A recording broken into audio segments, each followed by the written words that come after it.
So hello guys, my self Navdeep Singh from the Vibe Isles. आज की video अपनी रहेगी स्पीकिंग मॉड्यूल पे। स्पीकिंग मॉड्यूल पे हमारे पास कुछ क्वेश्चंस हैं, बहुत से क्वेश्चंस आएंगे ऐसे ऐसे, जिसमें पूरे कंपैरिजन के साथ मैं आपको बताऊंगा भी एक बच्चा अगर आंसर दे कैसे देता है, सेकंड दे कैसे देता है और कैसे आंसर देने चाहिए और क्या क्या गलतियां होती हैं। सो वीडियो के साथ जुड़े रहो, एंड तक वीडियो तो वो देखना, क्योंकि बहुत से क्वेश्चंस ऐसे आएंगे जो आपके एग्जाम में भी आ सकते हैं। ठीक है, वीडियो को शेयर कर दें, चैनल को सब्सक्राइब कर दें। So without wasting your time let's start our video. So मान लो जैसे क्वेश्चन है, सबसे पहले डू यू लाइक म्यूजिक। तो लाइक वाले बहुत से क्वेश्चंस होते हैं, do you like shopping, do you like to travel by car. तो ऐसे वर्ड्स जो ऐसे क्वेश्चंस होते हैं उसमें कैसे कैसे बच्चे आंसर देते हैं। तो मान लो एक बच्चा है कासिया और सेकंड इज रोजा। सो कासिया ने मान लो दिया answer yes I like music very much, answer खत्म। और रोजा ने कैसे दिया, definitely I go to loads of live concerts as I have a friend who is in a band and at home I like to relax myself by listening classical music. ठीक है, मतलब यहाँ पे क्या हुआ, सबसे पहले जो कासिया था उसने नॉर्मल छोटा सा अपना आंसर जो क्वेश्चन ने पूछा था वही आंसर देके खत्म कर दिया, लेकिन रोजा ने थोड़ा एक्सप्लेन किया, अच्छे से एक्सप्लेन किया। उसने अपना यहाँ तक म्यूजिक का टेस्ट भी बताया कि क्लासिकल म्यूजिक, और उसने ये भी बताया कि वो उसको क्यों पसंद है, क्योंकि उसका फ्रेंड है वो बैंड में है तो वहां से उसका इंटरेस्ट जगा होगा। तो यहाँ पे बच्चे ऐसे करते हैं, कई बच्चे सीधा यस आई डू लाइक ऐसे भी आंसर देते। कभी भी अपना क्वेश्चन इनकम्प्लीट मत छोड़ना, सबसे बड़ी गलती। ठीक है, कई बच्चे ज़्यादा जस्टिफिकेशन दे देते हैं, वो भी गलत है। ज़्यादा ओवर जस्टिफाई भी नहीं करना, छोटा भी नहीं रखना, थोड़ा सा जो नेचुरल टच आना चाहिए उसमें, अगले को पता लगना चाहिए भी हाँ भी बच्चे ने जेन्युइन आंसर दिया है। जैसे यहाँ पे फ्रेंड का बीच में अपने ला दिया तो वो थोड़ी सी जेन्युइनिटी सी लगती है, तो ऐसे अपना ने आंसर देना है। तो नेक्स्ट क्वेश्चन पे मूव करते हैं। For example next question is have you visited any foreign countries. Have you visited any foreign countries. आप भी अपना आंसर अपने आप बनाओ, हमारे कमेंट्स में लिखो, मैं बताऊंगा आपको भी हाँ भी ये क्वेश्चन आपका सही है या गलत है आंसर आपका। तो यहाँ पे दो पर्सन है, एक तो A1 A2। आंसर कैसे दे रहे हैं, फर्स्ट बोला yes I have visited to foreign countries. Like कौन कौन से फॉरेन कंट्रीज, दो फॉरेन कंट्रीज कौन से हैं, UK and Egypt. My favourite foreign country was UK because it's so different from my own country and another country I want to visit is France. उसने बता दिया, मैं दो जगहों पे गया हूँ, जो भी है आपने बता दिया इसके सामने। और सेकंड को कह रहा है yes I have been abroad a couple of time, first to the UK then to the Egypt. I particularly enjoy the UK because it is different from my own country and I would also love to travel France। अब यहाँ पे क्या चीज़ें हैं, कई बच्चों को A सही लगेगा, कई बच्चों को A2 सही लगेगा, लेकिन फ़र्क क्या है, डिफरेंस क्या है, गलतियाँ क्या हैं, वो मैं आपको बताता हूँ। जिस बच्चे ने A1 आंसर दिया उसने क्या यूज़ किया, विजिटेड का विजिटेड यूज़ कर दिया। फॉरेन कंट्रीज एक फॉरेन कंट्रीज, फिर फॉरेन कंट्रीज, फिर कंट्रीज, ऐसे मतलब फिर कंट्रीज। उसने रेपिटेशन बहुत की है, तो इस चीज़ का आपने भी ध्यान रखना है कि आपको नहीं पता चलेगा भी आप रिपीट कर रहे हो, लेकिन आप रिपीट कर रहे हो। तो रेपिटेशन एक बहुत बड़ा मुद्दा है आपके पार्ट 1 में, बच्चे रिपीट कर देते हैं। 2 to 3 लाइन आंसर होता है, उसको भी रिपीट कर दोगे, उसमें भी वर्ड रिपीट करोगे तो वो चीज़ सही नहीं रहती। थोड़े से सिनोनिम्स यूज़ करो, जैसे कि A2 ने यूज़ किए हैं। उसने क्या कहा, उसने विजिटेड की जगह पे बीन यूज़ कर दिया, फॉरेन की जगह पे अब्रॉड। ठीक है, उसके बाद उसने सिंपली कुछ नहीं कंट्री के बारे में कहा, उसने सीधा बताया first to the UK and then to the Egypt. बार बार विजिट, बार बार अपन उसने फॉरेन कंट्रीज नहीं लगाया A1 की तरह, वैसे ही आगे उसने फिर विजिट नहीं यूज़ किया, फिर उसने एंजॉय लगा दिया, फिर लास्ट में उसने लव टू ट्रैवल लगा दिया। तो उसने सिनोनिम्स यूज़ किए हैं, उसने अच्छे से जस्टिफाई किया, अच्छे से अपने क्वेश्चन को एक्सप्लेन किया, और आपने भी ऐसे ही करना है। क्या सीखा है आपने इसमें से, एक तो मैं ओवर जस्टिफाई नहीं करूँगा, एक मैं छोटा भी नहीं रखूँगा, थोड़ा सा नेचुरल क्वेश्चन नेचुरल आंसर और उसका थोड़ी सी जस्टिफिकेशन देकर थोड़े बहुत एग्जांपल अगर आप डाल सकते हो तो डाल देना। तो ऐसे आपने आंसर देना। सेकंड चीज़, आप रिपीट नहीं करना आपने, ठीक है। सिनोनिम्स यूज़ करो, अच्छे से आंसर ढूंढो, अच्छे से वर्ड चॉइस करो। कई बच्चों को यही नहीं पता कि कौन सा वर्ड कहाँ पे फिट आएगा, ऐसे ही लगा देते हैं। अब आपकी वर्ड चॉइस भी मैटर करती है। तो इन दो क्वेश्चंस का आंसर ऐसे होगा, ठीक है।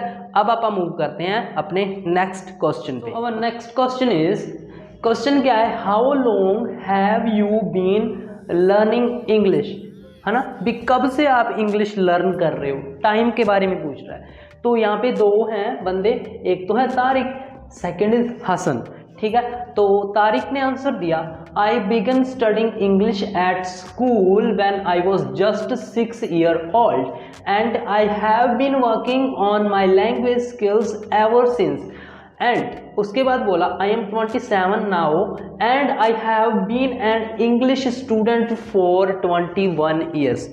ओके, ये था एक आंसर। पहले सेकंड भी पढ़ते हैं, फिर देखते हैं भी क्या है इसमें, डिफरेंस क्या है। देन सेकंड हसन ने आंसर दिया, I have wanted to learn English since I was very young, and second, luckily I had a good teacher at school who made the lessons really interesting and I enjoyed the English so much that I decided to keep learning when I left। अब यहाँ पे हुआ क्या है, question क्या था, अच्छे से देखो। कई बच्चों को लगेगा इसने भी सही आंसर दिया, इसने भी सही आंसर दिया, क्या है, कुछ नहीं है।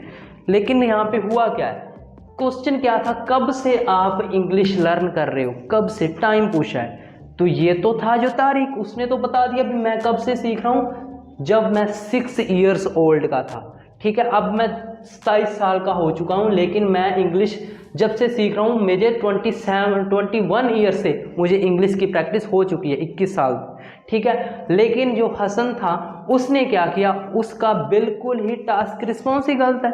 कैसे, उसने यहाँ पे बताया ही नहीं कि कब से सीख रहा है, वो और ही कहीं पे ले गया, उसने लिखा है कि आई वॉज वेरी यंग, ठीक है, जब से मैं बता रहा हूँ, लेकिन टाइम नहीं बताया। सेकंड वो बता रहा है मेरा अच्छा टीचर था, इंग्लिश मुझे अच्छी लगती है, मैं आगे भी जब भी मैं लेफ्ट करूँगा तो मैं कीप लर्निंग में फिर भी इंग्लिश सीखता रहूँगा। तो इसने लेकिन टाइम नहीं बताया भी हाउ लॉन्ग, या कब, या कितना टाइम से, आप कितना टाइम हो चुका है। तो इसका टास्क रिस्पॉन्स गलत हो गया। तो आपने भी इन चीज़ों का ध्यान देखना है भी जो क्वेश्चन पूछा है उसी का आंसर देना है। ऐसे ही कोई इधर से कुछ इधर से, अगर ठीक है इंग्लिश के बारे में पूछा है, लेकिन यही नहीं है भी आप इंग्लिश के बारे में बोलते रहो।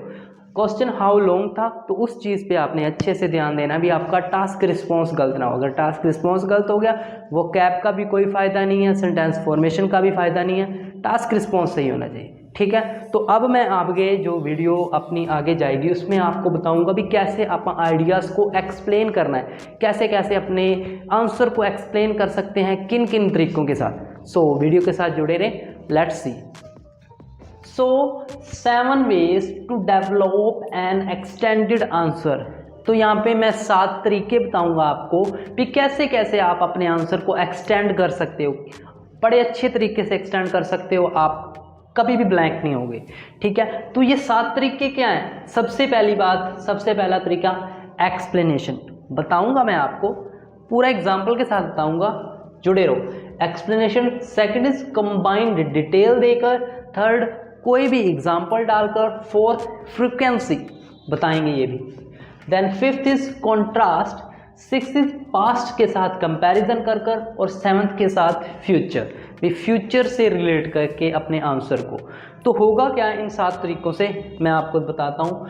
एग्जाम्पल के साथ आप करते हैं। मान लीजिए आपको क्वेश्चन आ गया, how often do you socialise with friends. How often मतलब आप अपने फ्रेंड के साथ कब कब मिलते हो। ऑफन का मतलब होता है कब, ठीक, कब मिलते हो आप, कब सोशलाइज होते हो। सिंपली बच्चे आंसर देते हैं simple, I socialise with friends several times a week. ये होता है सिंपल आंसर, मतलब छोटा रह गया। अब इसको कैसे एक्सप्लेन करें, कैसे एक्सटेंड करें इन 7 तरीकों के साथ, वो अब आप देखेंगे। तो सबसे पहला तरीका है आपका है एक्सटेंड में करने का, एक्सप्लेनेशन। अब एक्सप्लेनेशन का क्या मतलब है, एक्सप्लेनेशन का मतलब है कोई एक कनेक्टर लगाओ और उसको एक्सटेंड कर दो। फॉर एग्जाम्पल मैं आपको एक कनेक्टर बताता हूँ, बिकॉज। आप बिकॉज वर्ड लगाओ और इसको एक्सटेंड कर दो, कैसे, मान लो मैंने यहाँ पे एग्जांपल लिखा हुआ है कि I socialise with friend most evenings after work and at weekends. यहाँ पे आंसर हो गया अपना यहाँ तक, ठीक है। उसके बाद लगाओ because I live on my own which often get me down. कहने का मतलब है, उसने कह दिया भी ठीक है मैं कभी कभी तो मतलब इवनिंग्स में मिल सकता हूँ, लेकिन मैं ज़्यादातर कब मिलता हूँ, वीकेंड्स पे। Because I live on my own which often get me down, मतलब मैं अपने आप में ज़्यादा रहना पसंद करता हूँ और मुझे बहुत कम टाइम मिलता है उनसे मिलने का, तो इसलिए मैं उनके साथ वीकेंड्स पे रहता हूँ, ठीक है। तो देन सेकेंड आंसर, जो सेकेंड आपने कैसे एक्सटेंड करना है, कंबाइंड डिटेल देकर। अब कंबाइंड डिटेल का क्या मतलब है, एक और डिटेल कोई उसके साथ लगा दो। अब जब आप एक डिटेल बता दी आपने, अगर आपने सेकंड डिटेल बतानी है तो उसके साथ आपका वर्ड लगता है एंड लगाओ और उसको एक्सटेंड कर दो अपनी इंफॉर्मेशन को। कैसे, देखो मैंने लिखा during the week I generally met with friends 2 evenings after the work and, उसके बाद लगाओ and on Sunday I go shopping with my best friend. तो एक मैंने एक्स्ट्रा डिटेल ऐड कर दी, ठीक है मैं मिलता हूँ लेकिन संडे में भी मैं मिलता हूँ, तब मैं शॉपिंग जाता हूँ, मतलब एक एक्स्ट्रा इन्फॉर्मेशन डाल दी उसमें। तो आप भी अपने कोई भी आंसर, चाहे आप कोई भी आंसर आ जाए, कार ट्रैवलिंग का, शॉपिंग का, उसमें एक्स्ट्रा इन्फॉर्मेशन ऐड करो, एंड लगाओ और उसको बढ़ा दो, बिकॉज लगाओ उसको बढ़ा दो। तो ऐसे आपको इन्फॉर्मेशन ऐड करनी पड़ेगी, फिर आपका आंसर एक्सटेंड होगा। तो थर्ड जो अपना तरीका, एग्जाम्पल्स कैसे डालने। अब एग्जाम्पल तो नॉर्मल है, मान लो अब ये है, ठीक है, how often do you socialise with your friend, तो इसमें एग्जाम्पल कैसे डाल देते हो, पहले तो इन्फॉर्मेशन दे दो भी I socialise with friend several times in a week, या फिर मैं संडे को या वीकेंड्स पे मिलता हूँ। फॉर एग्जाम्पल डालो, फॉर एग्जाम्पल भी मेरा एक बेस्ट फ्रेंड है, for example Rahul is my best friend, so I usually like to meet with him at the weekends. या फिर हम खेलते हैं वीकेंड्स पे, तब मतलब खेलते हैं तो इसका मतलब वही होता है ना, मिलते हैं। तो ऐसे एग्जाम्पल ऐड कर दो, हम वॉक पे जाते हैं एग्जाम्पल डाल दो, हम साइकिलिंग पे जाते हैं एग्जाम्पल डाल दो, हम घूमने जाते हैं, कोई भी एग्जाम्पल डाल दो। तो ऐसे फॉर एग्जाम्पल डाल के किसी एक फ्रेंड का नाम लो एग्जाम्पल में, उसके साथ बता दो मैं इसके साथ ये करता हूँ वो करता हूँ, बस नॉर्मल। देन फ्रीक्वेंसी का मतलब होता है भी, मतलब यहाँ पे मैं आपको जो वर्ड्स नहीं आते, ऑलवेज, यूजली, नॉर्मली, फ्रीक्वेंटली, ऐसे वर्ड्स वो फ्रीक्वेंसी में आते हैं। कहने का मतलब है सम टाइम, कब कितना करते हो, बहुत ज़्यादा मिलते हो या बहुत कम मिलते हो। अगर तो आप अपने फ्रेंड के साथ बहुत ज़्यादा मिलते हो, रोज़ मिलते हो, तो आप इसमें फ्रीक्वेंसी ऐड डालो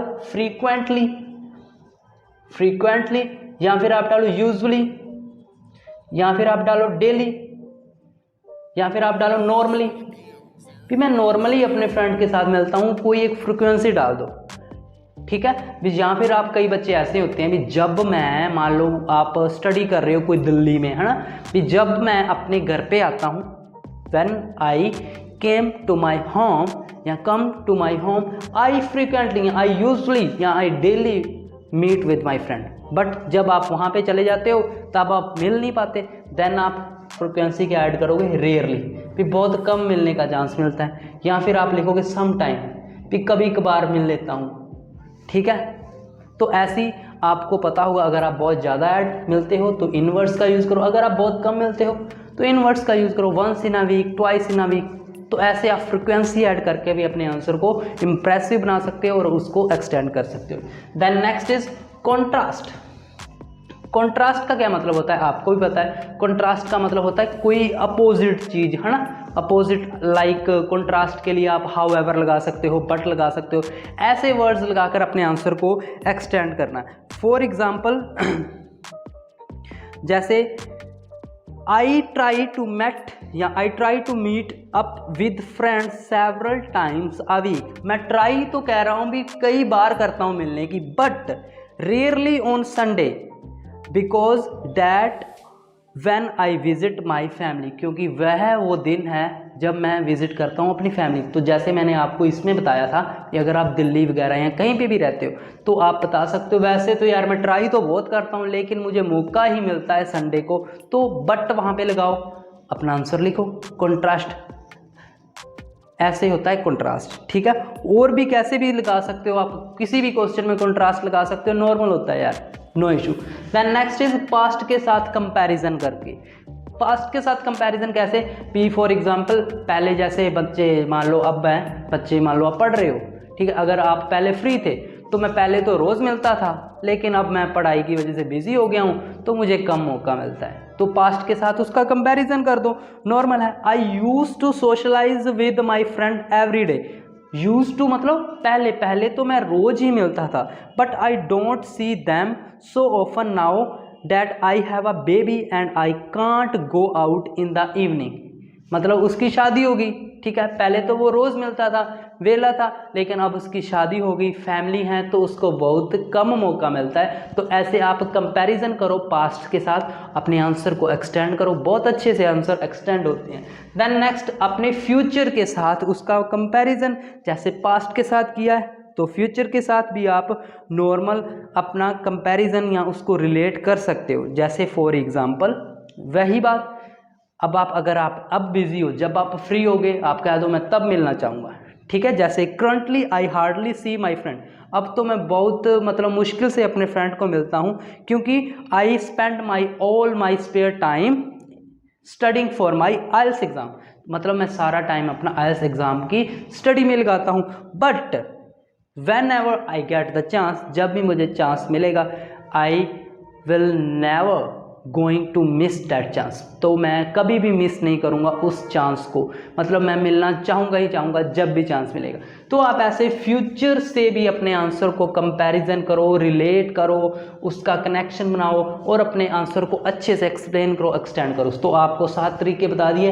एक्सप्लेनेशन को अगर आपने एक्सटेंड करना है, बिकॉज लगाओ, कंबाइंड डिटेल दो, एंड लगाकर एग्जाम्पल्स दो, किसी फ्रेंड का नेम लेकर फ्रीक्वेंसी डालो, ज़्यादा मिलते हो ये वर्ड यूज़ करो, कम मिलते हो ये, कॉन्ट्रास्ट लगाओ, बट और हाउएवर लगाकर, पास्ट के साथ कंपैरिजन करो, यूज टू जैसे मैंने लगाया, फ्यूचर के साथ विल बी, ऐसे वर्ड लगाकर फ्यूचर के साथ अपना आप रिलेशन बना सकते हो अपने आंसर का।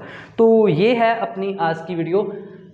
आपको पता चल गया होगा भी ऐसे आप अपने पार्ट 1 में आंसर को इम्प्रेसिव बना सकते हो। अगर आपको ये वीडियो अच्छी लगी तो लाइक और शेयर और कमेंट जरूर करना। और एक मैं आपको इन्फॉर्मेशन दे दूं, हमारी ऑनलाइन क्लासेस है आइल्स की, वो रनिंग में है। अगर किसी भी बच्चे ने ज्वाइन करनी है क्लासेस तो ये हमारे 2 नंबर्स हैं 8168321916, इस पर आप व्हाट्सएप छोड़ो या फिर 9467488225, इन दोनों में से किसी भी नंबर पे आप व्हाट्सएप करो। आगे आपको जो फ़ी की और टाइमिंग की इन्फॉर्मेशन है आपको व्हाट्सएप पे प्रोवाइड करा दी जाएगी। तो इससे एंड में थैंक यू सो मच ये वीडियो देखने के लिए, और चैनल को सब्सक्राइब करना मत भूलना ताकि ऐसी ही वीडियोस और भी आती रहे। Thank you so much.